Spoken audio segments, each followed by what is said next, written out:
Ang mga kwento ng pag-ibig, kwento ng buhay, at kwento ng pag-asa dito sa Barangay Love Stories. Love Stories.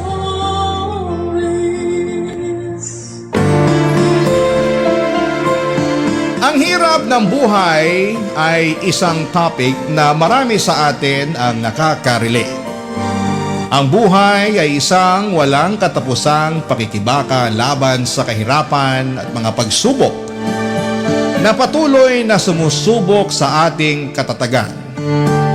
Ikaw, ano ang kaya mong gawin para malabanan ang hirap ng buhay? Dear Papa Dudut, magandang araw po sa inyo at sa lahat ng sumusubaybay sa Barangay LS. Ang inyong programa ay ang kasama ko sa pang-araw-araw.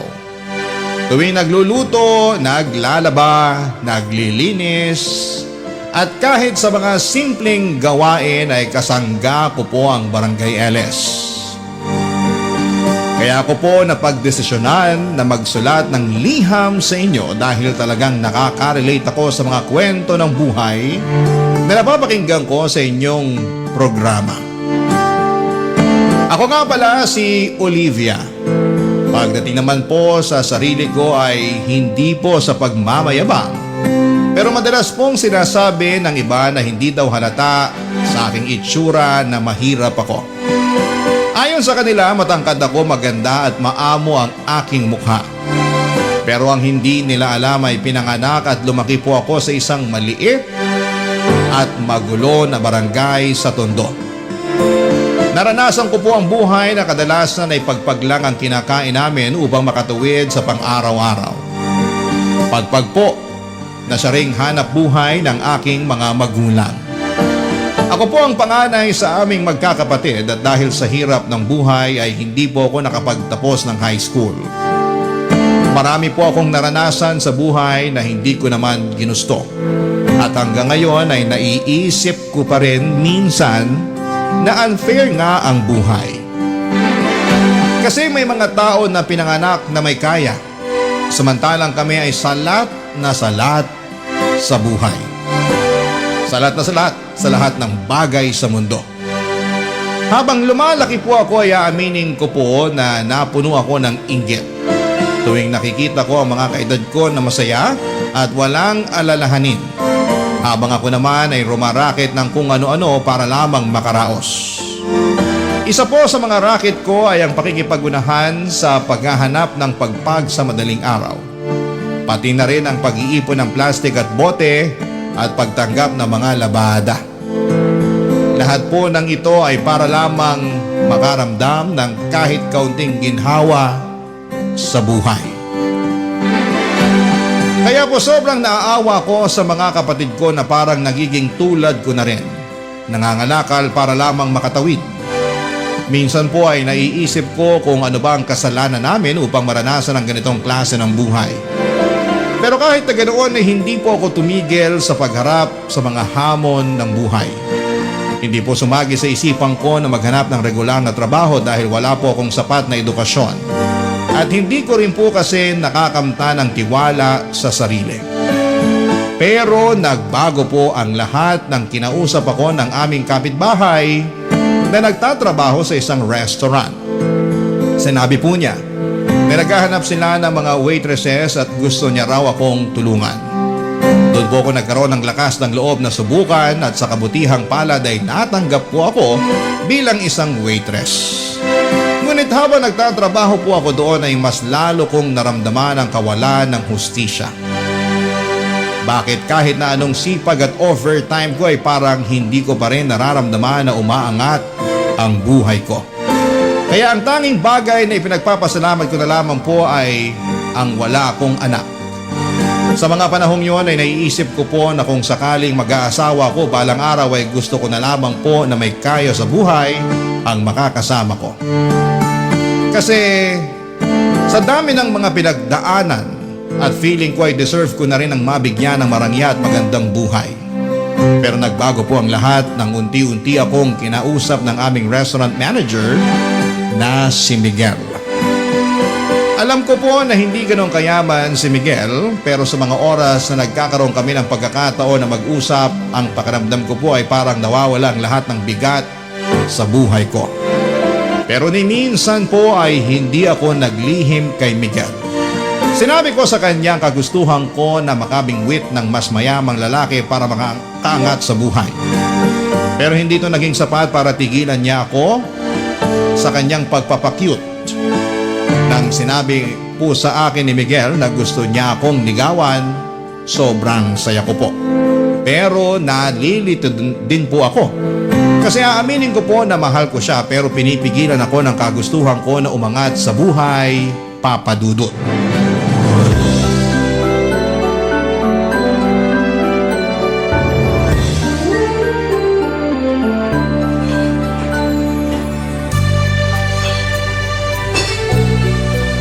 Okay guys, 4 minutes na lang at magsasara na tayo. Linisin nyo na ang mga kailangan linisin para makauwi na tayo. Olivia, sandali lang. Pwede ba kitang makausap? Oo naman sir, ano pong kailangan nyo? Ano ka ba?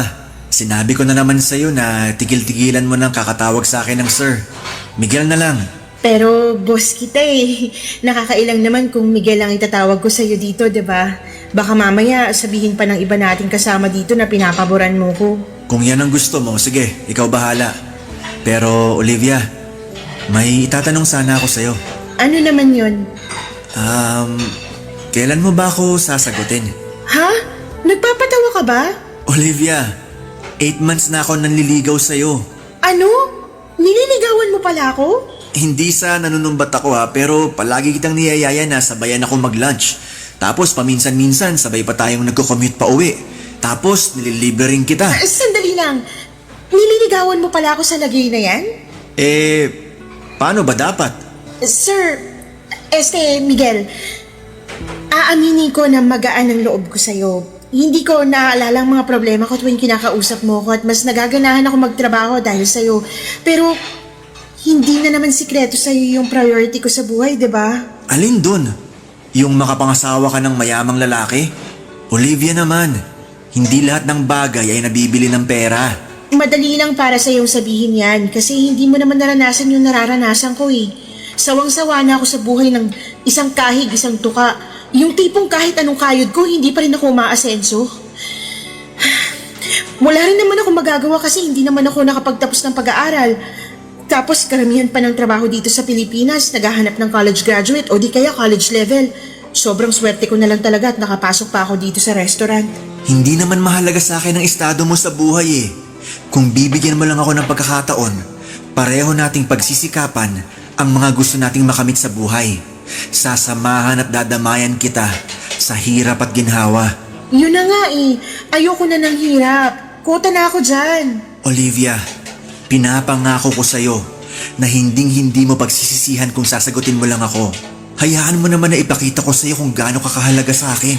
Alam mo, ikaw ang kulit mo rin, no? Sa totoo lang, napakalaking achievement para sa akin tong ginagawa ko ngayon.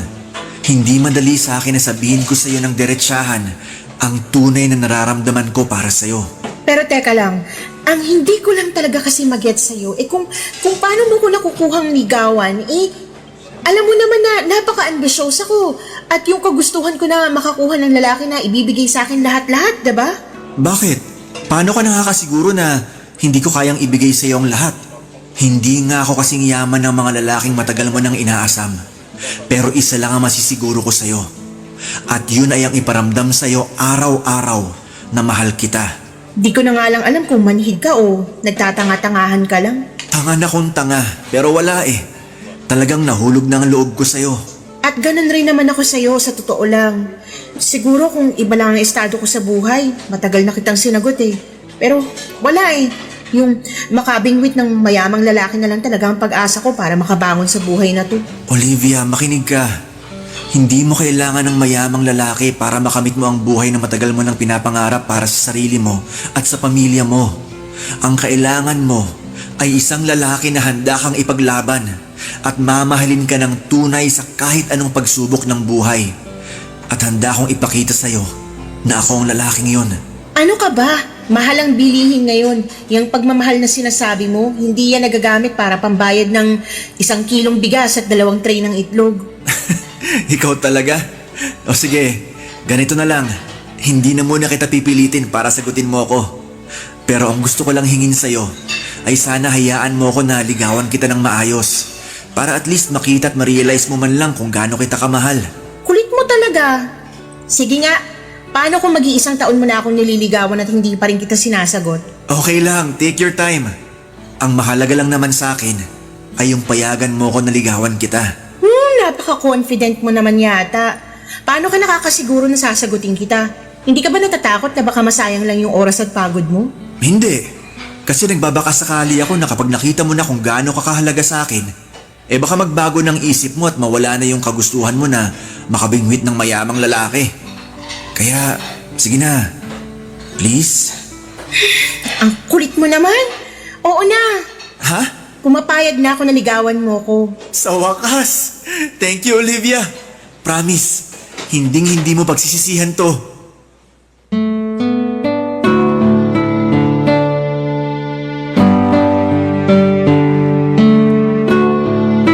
Sobrang kulit ni Miguel noong araw na yon, Papa Dudut. Ewan ko ba sa kanya, harap-harapan ko na ngang sinabi sa kanya na gusto kong mag-asawa ng mayamang lalaki pero hindi pa rin niya ako tinantanan.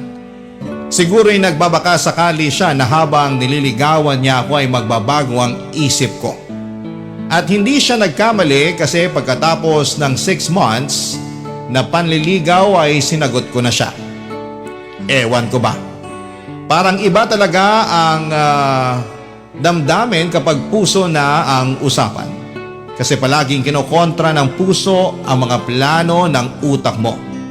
Pero kahit na ganoon, Papa Dudut, ay hindi ko pinagsisihan ang desisyon ko na sagutin si Miguel. Kasi tinupad niya lahat ng pangako niya sa akin.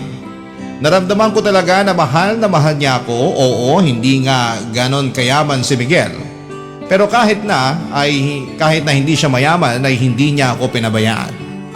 Binibigyan niya ako ng pera kapag kailangan ko at kahit kami na, pakiramdam ko ay parang nililigawan niya pa rin ako. Ang sabi ko nga sa sarili ko noon na sobrang swerte ng kahit sinong babae na magkakaroon ng boyfriend na katulad ni Miguel. At sa mga panahong yon ay nasa akin ang swerte. Pagkatapos kong sagutin si Miguel ay nag-live-in kami. Si Miguel ay umuupa siya ng maliit na studio type apartment at aaminin ko, kahit maliit lang yon, malaking upgrade na yon kumpara sa bahay namin sa Tondo na butas-butas at baka matitibag na sa susunod na bagyo. Pero kahit na ganoon, naging masaya kami ni Miguel. Nagtulungan kami sa trabaho, siya bilang manager at ako bilang waitress.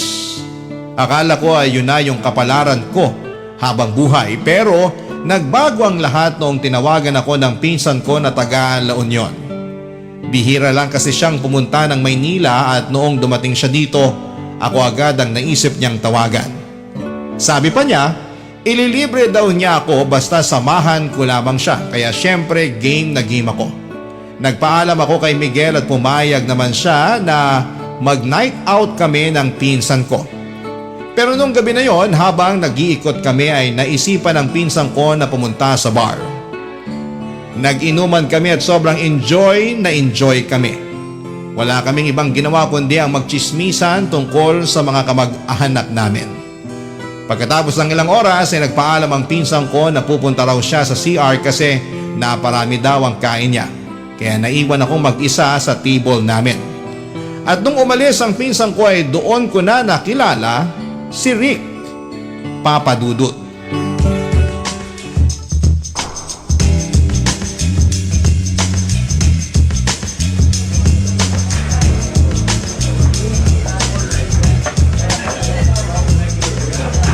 Hello, miss. Umalis na ba yung kasama mo? Ha? Sino ka? I'm sorry. Ako nga pala si Rick. Actually, kanina pa kita pinagmamasdan at gustong kausapin. Pero hindi nga lang ako makatsyempo kasi nandito yung kasama mo kanina. Pinsan ko yun. Pumunta lang ng CR yun pero babalik din yun dito maya-maya. Teka lang, sino ka ba? Ba't mo ko kinakausap? Anong kailangan mo sa akin? Miss, relax ka lang. Ang dami mo namang tanong. Sino ba naman ang hindi magtataka at mapapatanong? Bigla-bigla mo na lang ako kinakausap. Wow, mas maganda ka pala sa malapitan. Layuan mo nga ako, hindi kita type. Hindi na ako magpapaligoy-ligoy pa. Nagagandahan ako sa'yo, tapos sobrang sexy mo pa. Tipo ko yung mga babaeng katulad mo. I'm sorry, pero may... Teka lang, ba't ba ako nag-i-explain sa'yo? Pag sinabi kong layuan mo ko, ganun lang kasimple yun. Matuto kang tumanggap ng rejection. Ang pangit-pangit mo pero ang lakas ng loob mo ha. Diyan ka na nga. 20,000 pesos. Ha? 20,000 pesos para makasama kita ng isang buong gabi. Ano akala mo sa akin, pok-pok? Aanhin ko naman yung 20,000 mo. Sa itsura mo pa lang mukhang may nakakahawa ka ng sakit. Wala akong balak na mag-staycation sa ospital kaya maiwan na kita dyan, okay? Wala akong nakakahawang sakit. Miss, paano kung sabihin ko sa'yo na gusto kitang maging sugar baby? Sugar ano? I see. Hindi mo alam ang ibig sabihin ng sugar baby. Ipapaliwanag ko sa'yo ng maayos. Bibigyan kita ng pera from time to time. Kumbaga parang allowance. As long as gagawin mo yung mga ipapagawa ko sa'yo. Hindi lang 20,000 ang kaya kong ibigay sa'yo. Basta gawin mo lang lahat ng gusto ko. Teka lang. Kung sakasakali, ano naman yung ipapagawa mo sa akin? Anong kapalit? Sasamahan mo ako sa mga lakad ko at yun lang yun. No more, no less. Magpapasama ka sa mga lakad mo? Baka yayang hinahanap mo o di kaya caregiver. Hindi ganun yun. Pag sinabi kong lakad, I mean magda-date at magbabakasyon tayo paminsan-minsan. Kaya kitang dalhin kahit saan mo gusto. Cebu, Boracay, Siargao, Batanes, Palawan. Ikaw bahala. Pero mangyayari lang yun kung papayag kang maging sugar baby ko. Sandali nga lang, hindi ka ba nabibigla sa inaalok mo sa akin? Hindi ba parang sobra-sobra naman yata yan? Hindi ka naman mukhang mayaman. Niloloko mo lang yata ako eh. Tatapatin na kita, scam ba to? Hindi na ako nagtatrabaho. Tumatanggap na lang ako ng pera galing sa mga negosyo at pensyon ko. At kadalasan, nababagot ako sa bahay. Sa totoo lang, matagal ko na talagang balak maghanap ng sugar baby. And for the first time, nakahanap ako ng babaeng type ko. At ikaw yun. Kung ganon, sige na, pumapayag na ako. At sorry din sa mga nasabi ko kanina. Mabuti naman kung ganun. Pero may isa akong kondisyon. Ayoko nang may boyfriend. So sabihin mo na sa akin ang totoo habang maaga pa. May boyfriend ka na ba? Wala akong boyfriend. Sigurado ka? Promise, wala. Oo, aamin ako. May mga nanliligaw sa akin pero hindi ko sinasagot. Mabuti naman kung ganun. Dahil ang ayoko sa lahat yung may kasintahan. Gusto ko nasa akin lang ang lahat ng atensyon mo. Ayoko ng kahati. Nagkakaintindihan ba tayo? Oo, naiintindihan ko. Pero matanong din kita, may asawa ka na ba? Wala. Matagal nang patay ang asawa ko. Hindi mo pa pala sinasabi sa akin pangalan mo. Ako si Olivia. Kasing ganda ng mukha mo yung pangalan mo. Bagay na bagay sa'yo. Thank you. Nga pala. Ayan. Nakasulat sa papel na yan ang number ko. I-save mo yan. Sige, ako na bahala. Pero may ipapakiusap sana ako sa'yo. Ano? Okay lang ba kung umalis ka na muna rito? Baka maabutan pa tayo ng pinsan ko eh. Sige, pagbibigyan kita sa ngayon. Pero next time, ako na ang masusunod, ha? Oo na. Antayin mo na lang yung text ko mamaya. Parang awa mo na, umalis ka na muna. Doon ka na. Pagkatapos naming mag-inuman, ang pinsan ko ay hinatid ko na siya sa maliit na kwarto na inuupahan niya ng ilang araw. Medyo lasing na siya ng mga oras na yon at ayokong may masamang mangyari sa kanya. Pinili ko rin na ilihim sa pinsan ko yung pag-uusap namin ni Rick kasi ayokong machismis sa mga kamag-anak namin lalo na at hindi ko nais na malaman nila na nakikipag-ugnayan ako sa lalaking hindi hamak na mas matanda sa akin. May tiwala naman ako sa pinsan ko pero mas mabuti na yung siguradong walang isyo o problema. Pagkatapos kong hinatid ang pinsan ko ay tinext ko kaagad si Rick at tinawagan siya. Sinundo niya ako at pumunta kami sa isang mamahaling hotel kung saan kami nagtalik. Pagkatapos noon ay binigyan niya ako ng malaking halaga ng pera. Alam ko, sinabi ko noon na matagal ko ng pangarap na magkaroon ng mayamang lalaki na magbibigay sa akin ng mga bagay na gusto ko. Pero hindi ko rin akalain na ganito pala ang pakiramdam. Mahirap pala yung pakiramdam ng pinipilit mong makisama sa isang tao kung wala ka naman talagang nararamdaman para sa kanya. Nasilaw ako sa pera. Kasi sa unang pagkakataon ay nabibili ko na mga bagay na matagal ko nang inaasam. At nakakapagpadala na rin ako ng malaking pera sa mga kapatid at magulang ko at unti-unti ko na rin napapaayos yung bahay namin sa Tondo. Pero sobra akong nakonsensya dahil pinili kong itago ang lahat ng ito kay Miguel. Mahal ko po si Miguel. Pero kay Rick ko nahanap yung marangyang buhay at pera na matagal ko nang pinapangarap. Kung pwede lang sana na iisang tao na lamang si Miguel at si Rick na mga panahon na yon, baka hindi na ako nahirapan pa, Papa Dudut. Barangay Love Stories. Barangay Love Stories. Habang tumatagal ay mas lalong naging agresibo si Rick sa akin. Parang gusto niya lahat ng mga pinapagawa niya sa akin ay natutupad kaagad. At kapag hindi ko nagagawa yung mga gusto niya ay nagagalit siya. At paminsan-minsan ay umaabot na siya sa punto ng pananakit. Nasampal na niya ako ng 3 beses pero tinitiis ko yon at hindi ko na inisip ang pisikal na sakit dahil sa malaking halaga na natatanggap ko sa kanya. Wala pong kaalam-alam si Miguel na patuloy ko pa rin pinagsasabay ang pagiging jowa niya at pagiging sugar baby ko kay Rick. Ang hirap na hatiin ang sarili ko sa 2 tao. Si Miguel mabait pa rin siya sa akin as usual at habang tumatagal ay mas lalo akong nahuhulog sa kanya. Wala akong problema sa kanya at talagang ramdam ko ang pagmamahal niya sa akin. Pero itong si Rick, siya yung sobrang nakakainis na at nakakasakal. Para bang hindi ko na siya kayang respetuhin dahil sa ugali niyang hindi na maipaliwanag. Mayaman nga siya pero mabilis magalit. Sa totoo lang, yung gwapo lang sa kanya ay yung wallet niya lang. Yung mukha at ugali niya parehong pangit. Pero sa kabila ng lahat ng yon ay pinagtiisan ko siya dahil nagagawa ko ang mga bagay na gusto kong gawin ng dahil sa perang ibinibigay niya. Pero paminsan-minsan ay nawawalan ako ng gana na replyan si Rick kaya't hindi na rin nakapagtataka na nagagalit siya. Pero isang araw ay umuwi ako kaagad pagkatapos ng shift ko habang si Miguel naman ay nag-overtime. At pagka-uwi ni Miguel sa apartment namin, nawindang ako sa nakita ko.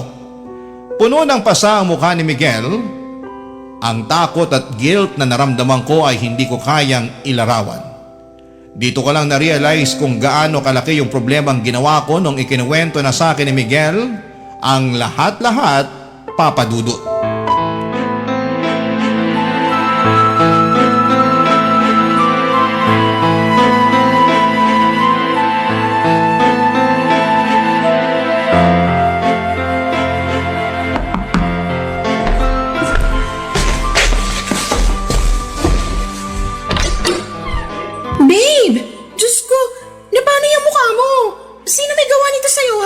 Olivia, sabihin mo nga sa akin ang totoo. May iba ka pa bang kinakasama? Wala, ano ka ba? Bakit mo naman naitanong yan? Inabangan ako ng lalaking nakakotse at pinabugbog niya ako sa tauhan niya. Pinagbantaan niya ako na layuan na raw kita dahil kung hindi, papatayin daw niya ako. Diyos ko. Magsalita ka, Olivia! May alam ka ba tungkol sa nangyari sa akin? Miguel, babe, I'm so sorry. Pero, Magsalita ka! babe, I'm sorry. May sugar daddy ako. Ano? Pero hindi ko lubos akalain na masasaktan ka niya. Babe, maniwala ka. Wala akong alam sa ginawa niya sa'yo. Pinagtaksilan mo ako? Nagpakababa ka para lang makuha mo yung mga luhong matagal mo nang inaasam-asam? Grabe ka naman, Miguel. Ang sakit mo naman magsalita. Tapatin mo nga ako. Minahal mo ba talaga ako? Mahal mo ba talaga ako? Oo, mahal kita, Miguel. Kung ganun, paano mo nagawa sa akin to? Kulang pa ba yung sakripisyong binibigay ko sa'yo? Kulang pa ba yung pagmamahal ko para sa'yo, ha? Wala akong nilihim sa'yo simulat sa pool, Miguel. Matagal mo nang alam yung kagustuhan kong umasenso man lang sa buhay. Oo, alam ko! Alam na alam ko yan! Kaya nga ako nasasaktan eh! Kasi umasa ako na balang araw, magiging sapat din sa'yo ang pagmamahal na binibigay ko. Ano bang kulang sa akin, Olivia, ha? May nagawa ba akong kasalanan sa'yo para saktan mo ako ng ganito? Wala! Alam kong mahal mo ko at nararamdaman ko yun. Pero sa tingin ko panahon na siguro para Para ano? maghiwalay tayo. Miguel, baka tuluyan ka na niya pag nalaman niya na hindi pa kita hinihiwalayan. Ano? Hindi. Olivia, babe, huwag mo akong hiwalayan, please lang. Makinig ka sa akin, ha? Puputulin mo na ang ugnayan mo sa lalaking yun at magpapakalayo na tayo. Yung kapatid ko na nagtatrabaho sa Cebu, pwede niya tayong tulungan. Doon tayo magsisimula ng panibagong buhay. Pero Miguel, Ano, Olivia? Bakit hindi ka makasagot, ha? Miguel, ayoko na bumalik sa buhay na sobrang salat. Ayoko na bumalik sa buhay kung saan kailangan ko pang mga lakay para lang mabili ko lahat ng mga pangangailangan ko. Olivia, matagal ka nang nakatakas sa ganong klaseng buhay. Matagal nang tapos yon. May maayos ka na trabaho ngayon at nandito na ako para tulungan ka. At isa pa, hindi naman kita pinahihirapan ah. Pero kulang, Miguel. Kulang na kulang eh. Sa tingin mo ba, sapat na yung sinasahod mo bilang manager ng restaurant at yung sinasahod ko bilang waitress? Miguel, kahit pagsama-samahin pa natin yung sinasahod natin, hindi nun matutumbasan ang pera na binibigay sa akin ni Rick. Nagmamakaawa ko sa'yo. Hiwalayan mo na ang lalaking yun. Kung nagawa niya ako ipabugbog, hindi malayong gawin niya rin to sa'yo. Olivia, aanhin mo naman yung pera niya. Kung araw-araw naman nanganganib yung buhay mo sa mga kamay ng hayop na yon. Sa totoo lang, mas pipiliin ko na lang na mamatay ako sa mga kamay niya kaysa mamatay ako sa gutom. Olivia naman, kayang-kaya kitang buhayin. At ilang beses ko na yan napatunayan sa'yo, di ba? Oo nga, tama ka. Pero paano yung pamilya ko, ha? Kaya mo bang buhayin ng mga kapatid ko? Sa akin sila umaasa, Miguel. Bala ko na i-enroll sila sa susunod na pasukan dahil gusto ko na makapagtapos sila sa pag-aaral. Ayoko na matulad sila sa akin na hindi man lang nakapagtapos ng high school at mangyayari lang yun kung patuloy kong pakikisamahan si Rick. Hindi tutulungan kita. Magtutulungan tayo, Olivia. Pero pakiusap lang. Hiwalayan mo na ang demonyong yon. Paano mo ko matutulungan, Miguel? Yung sahod mo nga binabudget mo pa kasi natatakot ka na baka maubos agad. Aasenso rin tayo. Wala ka bang tiwala sa akin? Nagpapakapagod naman ako sa trabaho para mas lalong lumago ang savings natin ah. Pero baka uugod-ugod na tayo sa panahong lumago yung savings mo. Mahal kita. Pero ayoko na ng ganitong klaseng buhay, Miguel. Olivia, kung nagbabala ka na hiwalayan ako, please wag. Maawa ka naman sa akin. Gagawin ko ang lahat. Huwag mo lang akong hiwalayan. Parang awa mo na. Kahit sobra akong nasaktan sa ginawa mo, hindi pa rin kita kayang iwan. Mahal na mahal kita, Olivia. Pagkatapos ng sinabing yon ni Miguel ay hindi ko na siya nasagot. At dali-dali akong lumabas upang tawagan si Rick. Dito ko nakumpirma ang lahat. Napag-alaman ko na nagngingit-ngit sa galit si Rick tuwing hindi ko siya nire-replyan kaagad. Kaya't inalam niya kung saan ako nagtatrabaho. Kasabay noon ay nalaman niya na si Miguel ang boyfriend ko at pareho kami ng pinagtatrabahuhan na restaurant. Hindi sinabi ni Rick kung paano niya nalaman pero malakas ang kutob ko na sa Facebook niya nakuha ang lahat ng yon. Kinilabutan ako sa mga nangyari dahil hindi ko akalain na aabot si Rick sa puntong halos patayin na niya si Miguel, Papa Dudut. Sa totoo lang, sobra akong nag-guilty sa mga nangyaring yon. Mahal ko pa rin si Miguel pero hindi ko kayang bitawan ang marangyang buhay na ibinibigay sa akin ni Rick. Sa kabila ng lahat ay pinagpatuloy pa rin namin ni Miguel ang relasyon namin at nakikita ko sa mga mata at kilos ni Miguel na mahal niya pa rin ako. Pero Ramdam ko rin kung gaano siya kalungkot at nadismaya sa desisyon kong ipagpatuloy ang ugnayan ko kay Rick. Bumili siya ng mga gamit na pang self-defense para sa aming dalawa, tulad ng pepper spray at taser. Kitang-kita ko kung gaano siya ka-traumatize at sa mga panahong yon ay hindi ko matanggap na siya pa ang nagkakaroon ng ganitong takot at pangamba dahil lamang sa mga naging desisyon ko. At sa takot ko na baka balikan ni Rick si Miguel ay nagsinungaling ako at sinabi ko kay Rick na hindi na ako makikipagkita kay Miguel at mukhang naniwala naman siya. Para makabawi ako kay Miguel ay binilhan ko siya ng mga paborito niyang gamit, mga bagay na sa tingin ko ay magpapasaya sa kanya kahit papaano. Pero hindi niya tinanggap ang mga ito, siguro dahil alam niya na pera ni Rick ang pinambili ko dito. Patuloy pa rin siya sa pagkumbinsi sa akin na sumama sa kanya sa Cebu para makapag-umpisa kaming muli at makalimutan naming pareho ang lahat ng mga nangyari. Pero nag-alinlangan ako na pumunta ng Cebu kasi kahit mahal ko si Miguel, ay naibibigay naman ni Rick sa akin lahat ng gusto ko dito sa Maynila. At hindi ko alam noon ay may isa pang mangyayaring mas mahirap at mas masakit pa kesa sa lahat ng ito. Ang mga desisyon ko ay magdudulot pa ng mas malalim na sugat sa aking puso at buhay. At hindi ko pa noon alam kung paano ko haharapin ang mga pagsubok na darating sa akin, Papa Dudut.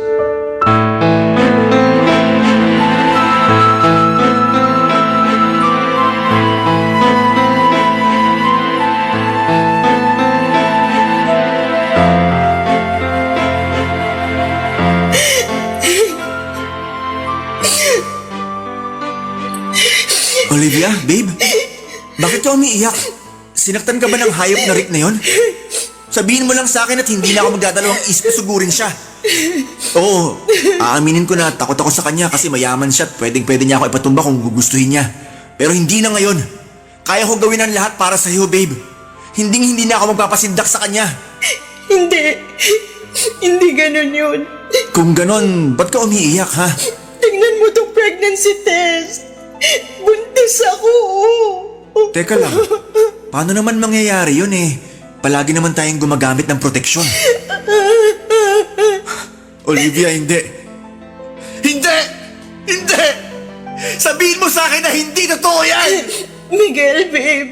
I'm sorry. Pero kasalanan to ni Rick eh. Nagagalit siya at sinasaktan niya ako kapag hindi ko sinusunod yung gusto niya tuwing nagtatalik kami sa kama. Olivia naman! I'm sorry. I'm so sorry. Babe, makinig ka sa akin. Itutuloy na natin to. Pupunta na tayo ng Cebu sa Makalawa. Doon na tayo magsisimula ng bagong buhay kasama ang batang yan. Ako ang tatayong ama niya, naintindihan mo? Hindi ako makakapahayag na lumaki ang batang yan sa piling ng tatay niyang hayop. Kinausap ko na ang kapatid ko at handa siyang tumulong para makapagsimula tayo ulit. Miguel, anong alam natin sa pagpapalaki ng bata? Hindi natin kakayanin to. Paano natin bubuhayin ang batang to? Malulupog lang tayo sa utang. So ano gusto mong gawin? Ipaako sa Rick na yon ang batang yan? May kaya si Rick.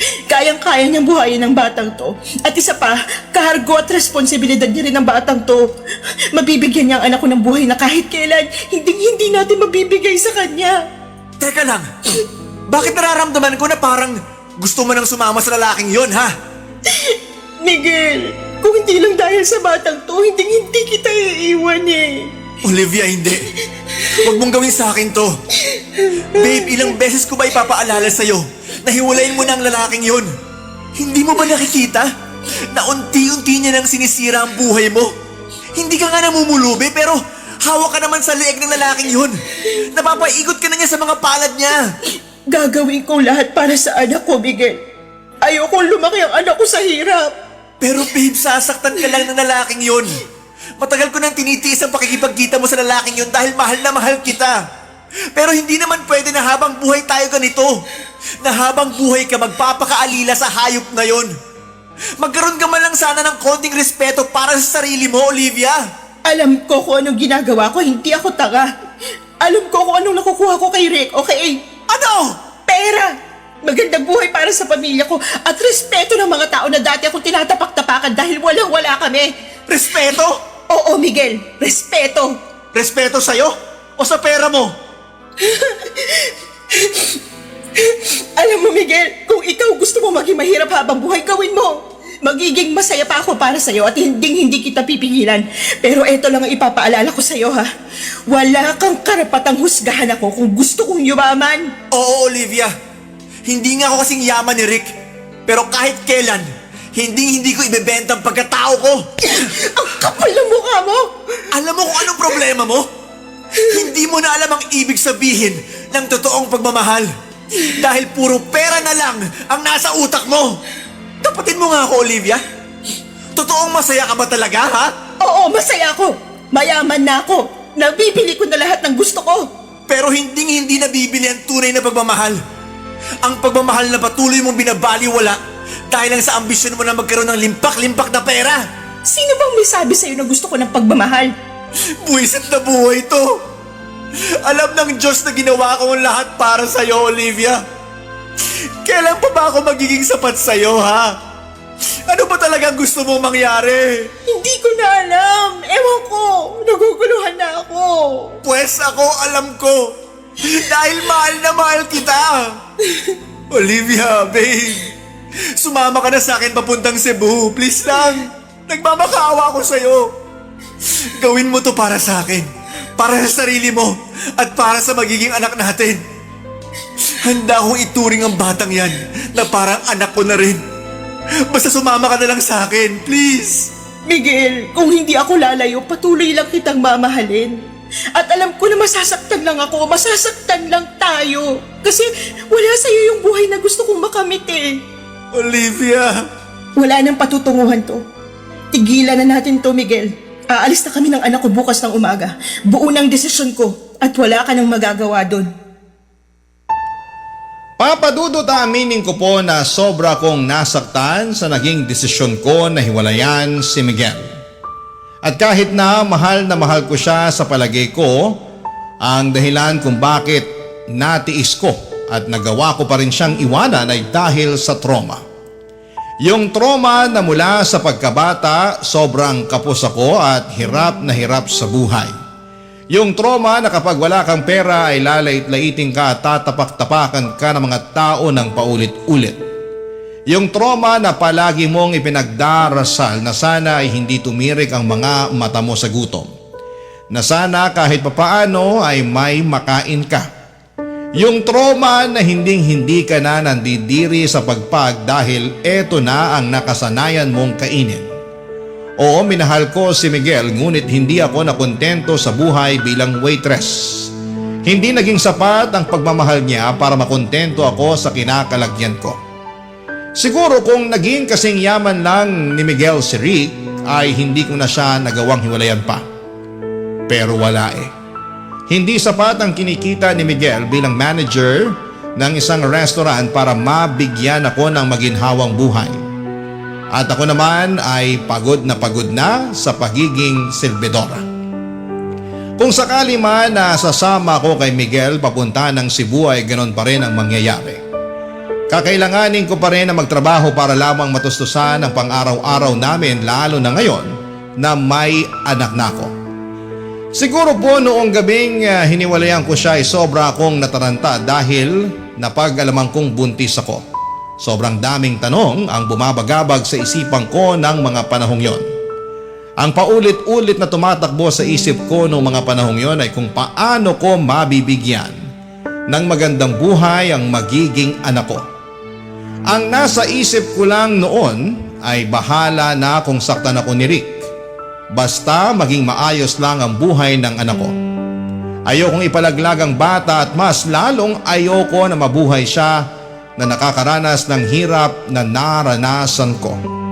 Ayoko siyang lumaking salat sa buhay.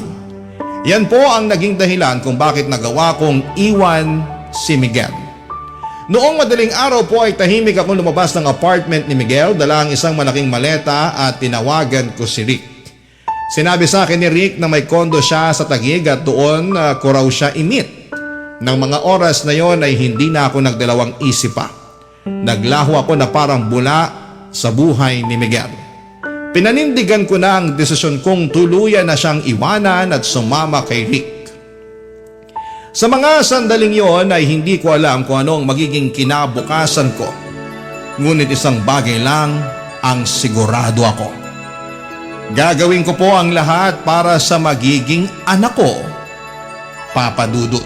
Barangay Love Stories. Barangay Love Stories.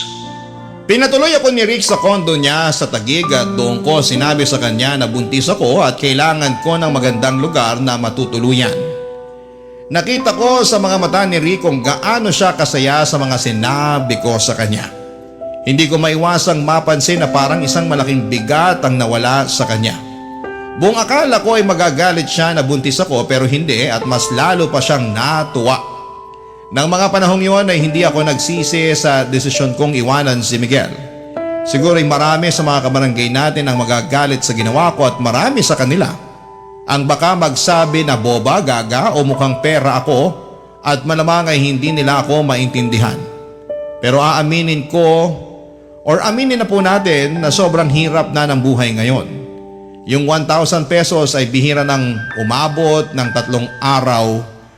Kung ang mga college graduate nga ay nahihirapan na maghanap ng trabaho o nagtitiis sa trabaho na hindi kalakihan ng sahod, paano na lamang ang katulad ko na hindi man lang nakapagtapos ng high school? Uulitin ko, sobrang hirap ng buhay ngayon. Kahit mga trabaho tulad ng pagiging janitor ay hinahanapan na ng high school diploma. Kaya noong mga panahong yon ay ginawa ko na lang ang tingin kong praktikal at makakabuti para sa anak ko. Gusto ko lang na mabigyan siya na maginhawang buhay at hindi ko ginusto na mabuo ang anak ko pero andito na to. At kahit kailan ay hindi sumagi sa isipan ko ang ipalaglag siya.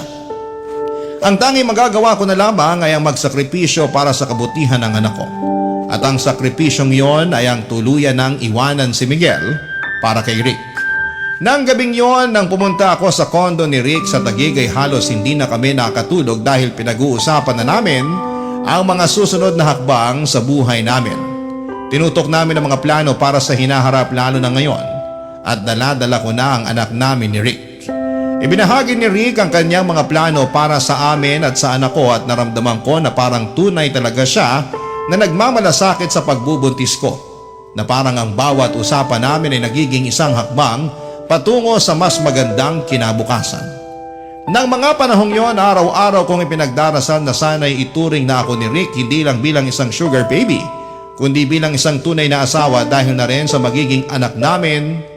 Kasi kahit papaano ay gusto ko naman na magkaroon ng happy family ang bata. Oo, aaminin ko na di hamak na mas gwapo si Miguel kay Rick pero ewan ko ba, Papa Dudut. Habang tumatagal ay nawala na ako ng pakialam sa itsura ni Rick. Ang nagagawa nga naman ng pera. May kakaibang epekto ito sa tao. Sa puntong hindi mo na alam kung ano ang totoo at kung ano ang tama.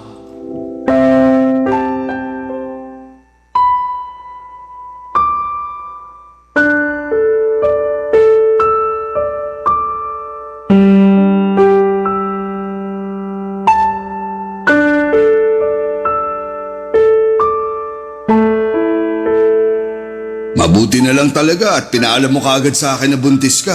Oo, at alam ko rin naman na mabibigyan mo ng magandang kinabukasan tong batang to eh. Exactly. Kaya tama lang ang desisyon mo na lapitan ako. Alam mo, sa totoo lang, hindi ko talaga inaasahan na mabubuo tong bata na to. Pero wala na akong magagawa kaya sana tulungan mo ko. Hindi ko kaya palakihin ng batang to na mag-isa. Makakaasa ka, Olivia. Hindi ko kayo pababayaan. Salamat naman. Huwag ka na masyadong mag-alala. Makakasama sa'yo yan. Pero sandali lang, Rick. Paano nang magiging setup natin ngayon? Siyempre iba na ngayon kasi magkakaroon na tayo ng baby, di ba? Huwag kang mag-alala, Olivia. Pananagutan kita at ang batang yan. Aalagaan kita hanggang sa mga anak ka. Dito na kayo ni baby titira sa kondo. Solong-solo nyo na ang kondo na to. Ha? Kami? Bakit ikaw? Hindi ka ba titira dito kasama namin? Yung mga negosyo ko kasi paminsan-minsan. Alam mo naman, kailangan asikasuhin. Kaya huwag ka na magtaka kung may mga panahon na madaling araw na ako makakauwi dito. O di kaya may mga araw na hindi na ako matutulog dito. Ah, ganun ba? Sayang naman. Gusto ko sanang nandito ka palagi para maasikaso natin pareho si baby eh. Huwag ka nang mag-alala.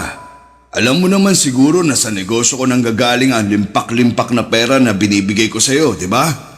Paano na tayo kung babaliwalain ko ang mga negosyo ko?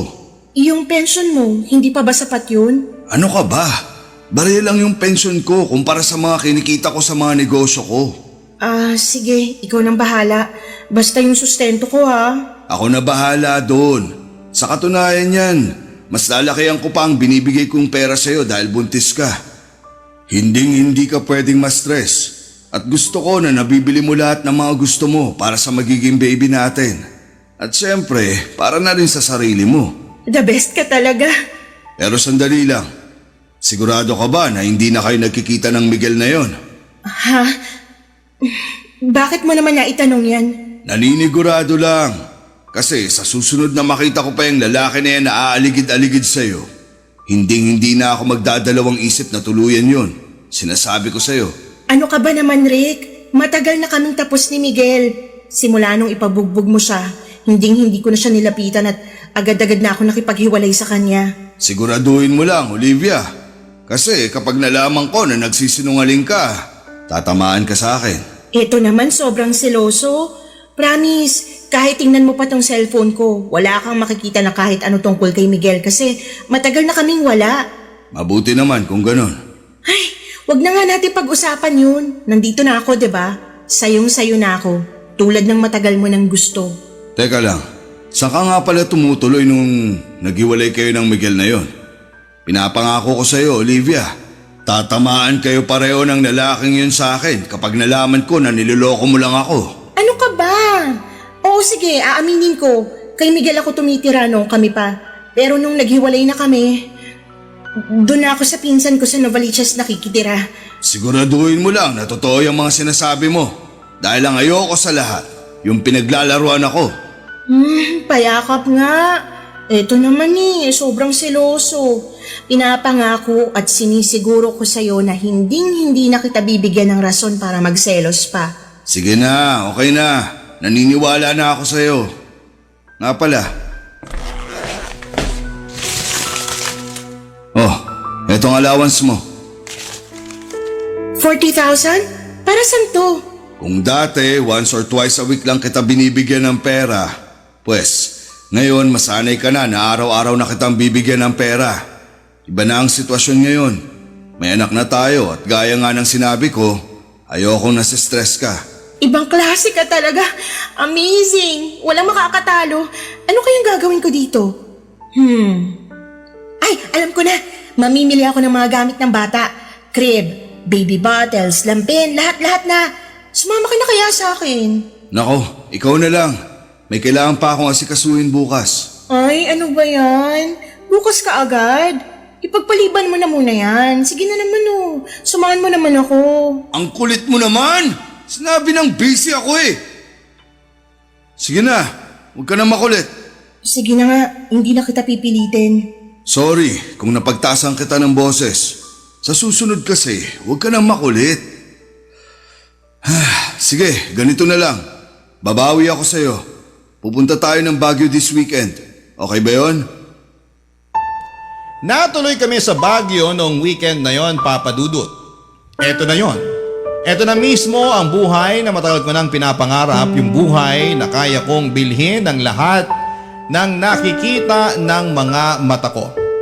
Yung makapunta sa mga lugar na hindi ko pa nararating noon. Yung wala akong ibang iniintindi kundi ang mag-enjoy at mag-explore.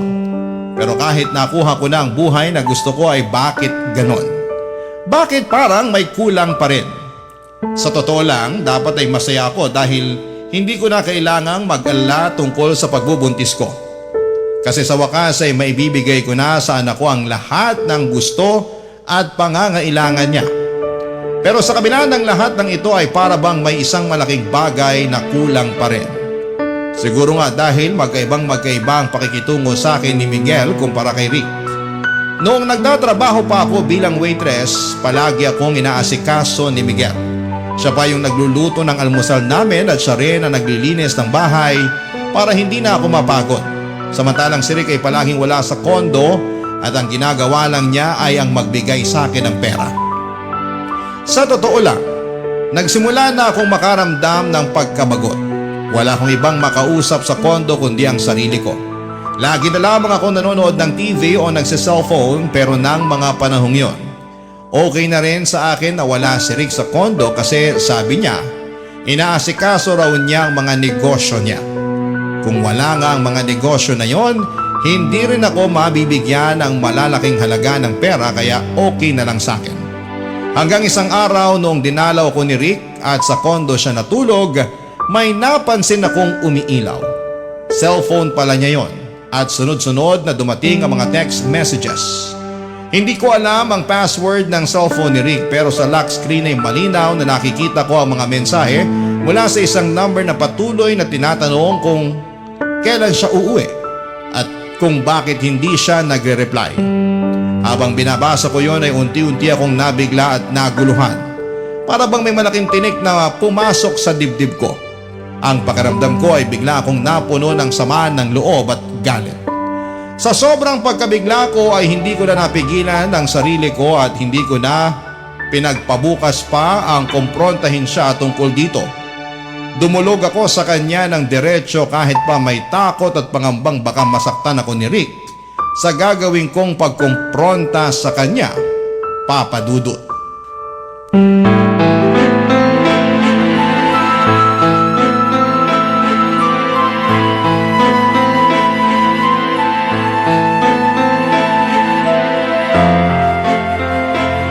Rick! Walang hiya ka! Gumising ka! Ano to, ha? Bumangon ka dyan! Sagutin mo ako! Ano to? Olivia, Sino ano to? ba? Sagot! Natutulog yung tao eh. Sagutin mo ako! Sino to naghahanap sa'yo? Ba't tinatanong nito kung kailan ka uuwi? Ano bang pinagsasasabi mo dyan, ha? Ang kapal ng mukha mo para magmaang-maangan! Hayop ka! Hoy, ba't mo binato ang cellphone ko, ha? Kung sa'yo ko kaya ibato yan, nang matigil ka. Diyos ko, kaya pala palagi kang wala dito sa kondo. Hindi negosyong inaatupag mo, kundi ang paghahanap mo ng sugar baby. Hindi ka na nagbago. Ilan na ba kaming sugar baby mo, ha? 3, 5, 8? Huwag kang gumawa ng kwento. Wala akong sugar baby. Anong wala? Kitang-kita ko sa cellphone mo lahat ng kailangan kong malaman, Rick. Oo, siguro nga wala akong karapatan na magalit na ganito kasi bayaran mo lang naman ako simulat sa pool pa lang, di ba? Pero iba ng sitwasyon ngayon. May anak na tayo at pinangako mo sa akin na ibibigay mo sa amin ang buong pagmamahal at atensyon mo. Sinungaling ka! Taksil! Sobrang kati mo nga naman talaga. Matandang hukluban. Laitin mo pa ako ng isang beses. Sisiguraduhin ko na sa kalsada ka na pupulutin. Hayop ka! Sana hindi na ako nagpabunti sa'yo. Manahimik ka! Tumigil ka na sa kakadada mo! Buisit ka! Salot! Wala ka na talagang pag-asa magbagong matanda ka. Ang kati-kati mo. Tumahimik ka na! Asawa ko yung nakita mo nagte-text sa akin. Anong sinabi mo? Wala sana akong balak sabihin to sa'yo ngayon pero wala na akong magagawa kasi nagwawala ka na. Anong kailangan ko malaman, Rick? Sabihin mo sa akin. Ano? Matagal nang baog ang asawa ko at pareho kaming naghahanap ng anak. Ano ibig mo sabihin? Sinadya ko talaga na buntisin ka noon dahil matagal ko ng plano na kunin niyang bata sa'yo pagkapanganak mo. Hindi. Ayoko. Hindi mo makukuha sa akin ang bata. Hayop ka. Niloko mo ako. Pinlano mong lahat ng to. Wala kang kasing sama. Hoy Olivia, pareho lang tayo. Ginamit mo lang rin ako dahil sa pera ko. Wala tayong pinagkaiba. Wala akong pakialam. Hindi mo makukuha sa akin ang bata. At saan mo palalaki ng batang yan, ha? Sa squatters kasama ng mga iba pang pulube. Anong ipapakain mo dyan? Asin at toyo? Ikaw na mismo nagsabi sa akin noon na hindi mo kayang palakihin ang bata na yan ng mag-isa, di ba? So anong gusto mo mangyari? Lumaki ang anak ko na ibang babae kinikilala niyang nanay? Asawa ko naman ang kikilalanin niyang nanay eh. Hindi ko pa sana sasabihin sa'yo ito eh. Pero andito na to. Kaya dediretsuhin na kita. Willing akong magbayad ng malaking halaga. Basta ipaampon mo lang sa akin ang bata pagkapanganak mo. Ano? Hindi! Hindi ako makakapayag! Alam ba ng asawa mo itong mga pinagagagawa mo, ha? Wala siyang alam at hindi niya na kailangang malaman pa. Paano kung sabihin ko sa asawa mo tungkol sa akin, ha? Ang kapal na mukha mo para lokohin ako ng ganito? Sige, gawin mo. Pag nalaman ng asawa ko ang tungkol sa atin, masisira ka rin. Ibubunyag ko sa lahat na ikaw ang naging kabit ko. At kapag nagdemanda siya, madadamay ka. Kung gusto mong sirain niyang buhay mo, sige, gawin mo. Magsumbong ka. Ang kapal ng mukha mo para magalit nung natuklasan mo yung tungkol sa amin ni Miguel. Sinabi mo sa akin noon na wala kang asawa. 500,000. Ano? Ipaubayan mo na yung anak mo sa amin ng asawa ko pagkapanganak mo. At bibigyan kita ng kalahating milyon. Hindi! Ang kapal na mukha mo! Ayoko! Manigas kang hayop ka! Kaya ko pang dagdagan yan kung gusto mo. Ako ang tunay na ama ng batang yan. At handa ako magbayad ng malaking halaga para mapasamin siya. Alam mo, awang-awa ako. Hindi sa'yo kundi sa asawa mo. Hindi niya alam na may asawa siyang manluloko at maduming maglaro kasing dumi ng pagmumukha mo. Ang totoo niyan, matagal na ako nagdidiri sa'yo eh. Duming-dumi ako sa sarili ko tuwing hinahalikan mo ko. Pinakisamahan lang kita ng dahil sa pera mo. Eh di inamin mo rin. Inamin mo rin na wala tayong pinagkaiba. Kaya sige na, pumayag ka na. Ibigay mo na sa akin yung batang yan pagkapanganak mo. Manigas ka! Wag na wag mo akong susundan. Maghanap ka ng ibang lolokohin mo. Nagmukha lang akong matapang ng gabing yon, Papa Dudut, pero ang totoo niyan ay sobra akong natakot kaya dali-dali akong umalis. Malakas din ang loob ko noon kasi alam kong hindi makakapag-iskandalo si Rick. Maraming tao sa kondo na yon at kung gusto ko ay pwede ko siyang ipakaladkad sa mga guard sa ibaba kung may gagawin siyang masama sa akin, Papa Dudut. Pagkatapos noong araw na yon ay hindi na ako nagparamdam kay Rick. Tinapon ko yung SIM card ko at bumili ako ng bago. Gaya ng sinabi ko ay hindi ko inaasahan na magkakaroon ako ng anak kay Rick. Pero habang unti-unti ko nang nararamdaman, ang bata sa tiyan ko ay parang unti-unti na rin siyang napamahal sa akin. Kaya naman sobrang gulat at galit ko noong nalaman kong may asawa na pala si Rick at may balak pa siyang kunin sa akin ang bata pagkatapos kong manganak. Mabuti na lamang at natuklasan ko ang lihim ni Rick kasi kung hindi ay baka kung ano pa ang nangyari sa akin at sa anak ko. Hindi ko kakayanin na malayo sa anak ko. Bumalik ako sa bahay namin sa Tondo at mabuti na lamang talaga at hindi ko sinabi kay Rick yung tungkol sa bahay namin noon. Kasi kung hindi baka nasundan na niya ako noon. Nagulat sila mama, papa at mga kapatid ko noong sinabi ko sa kanila na buntis ako. Ikinuwento ko sa kanila lahat ng pinagdaanan ko at sobrang naaawa sila sa akin at tinanggap pa rin nila ako. Ngayon ay nagtatrabaho na ako bilang cashier sa isang maliit na grocery store na malapit lang sa bahay namin. Pinapaaral ko na rin ang mga kapatid ko at dalawa sa kanila ay nasa high school na at yung dalawa naman ay senior high na. Opo, aaminin ko na naging mahirap. Pero mabuti na lang at mabait yung boss ko dahil pinapahiram niya ako ng pera paminsan-minsan. Sina nanay naman po ay tumigil na sa pagtitinda ng pagpagat sa awa ng Diyos. May maliit na sila na karinderya at pinagtutulungan na lang namin yung pambayad at tuition fee ng mga kapatid ko. Sa ngayon ay ako po ay isang single mom at may 5 taong gulang na baby boy. Sobrang cute niya at halatang hindi nagmana sa tatay. Tinutulungan din po ako ni na mama at papa sa pagpapalaki sa kanya. Kahit wala na sa akin ang buhay na puno ng luho o di hamak na mas masaya at mas may peace of mind naman ako sa ngayon. Napag-alaman ko din na sa isang news article na nasangkot si Rick sa isang networking scam at nakulong. Napaisip nga din po ako na baka yung perang binibigay niya sa akin noon ay hindi galing sa negosyo kung hindi ay galing sa networking scam. Pero wala na akong balak alamin dahil ayoko na maging parte ng buhay ni Rick. At wala rin po akong balak na ipakilala sa kanya ang anak ko. Tungkol naman po kay Miguel ay naisipan ko siyang i-stalk sa Facebook at napag-alaman ko na nasa Cebu na siya sa ngayon na tumitira at nagpakasal na siya sa girlfriend niya last year. Naiiyak ako ng sobra noong nalaman ko yun. Ang napagdesisyonan ko na lamang ay i-block siya sa Facebook kasi punong-puno ako ng panghihinayang at pagsisisi tuwing nakikita ko siya sa cellphone ko. Sa ngayon ay nagbabalak na akong mag-enroll at maging working student sa susunod na pasukan. Susubukan kong makapagtapos man lang ng high school dahil napagtanto kong mahalaga ang edukasyon upang magkaroon ng magandang buhay na hindi umaasa sa iba. Marami po akong pinagsisihan sa mga naging desisyon ko hanggang ngayon.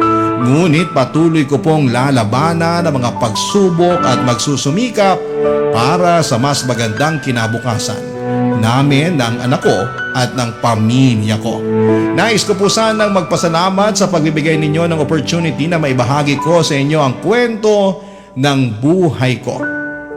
Patuloy niyo po akong magiging number 1 na supporter.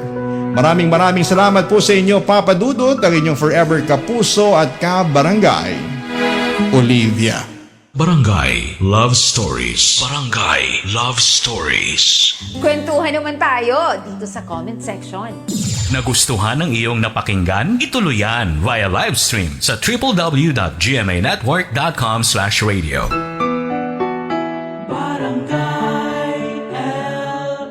In Mega Manila, 97.1. Forever!